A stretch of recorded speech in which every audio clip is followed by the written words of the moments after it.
aking paboritong hayop. Ako si Miguel. Ang aking paboritong hayop ay ang aso. Mayroon kaming aso sa bahay. Ang pangalan niya ay Max. Mahilig ako maglaro ng bola kasama si Max. Kapag kami ay naglalaro, si Max ay tumatakbo para habulin ang bola.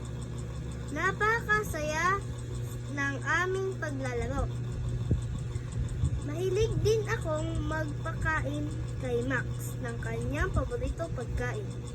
Mahilig siya sa mga buto at dog food.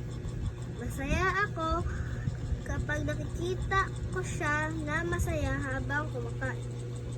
Hindi lamang si Max ay aming aso.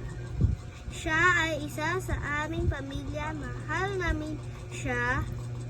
Laging nandito para sa amin. Sana habang tumatanda siya, magpatuloy kanyang kasiyahan sa aming piling.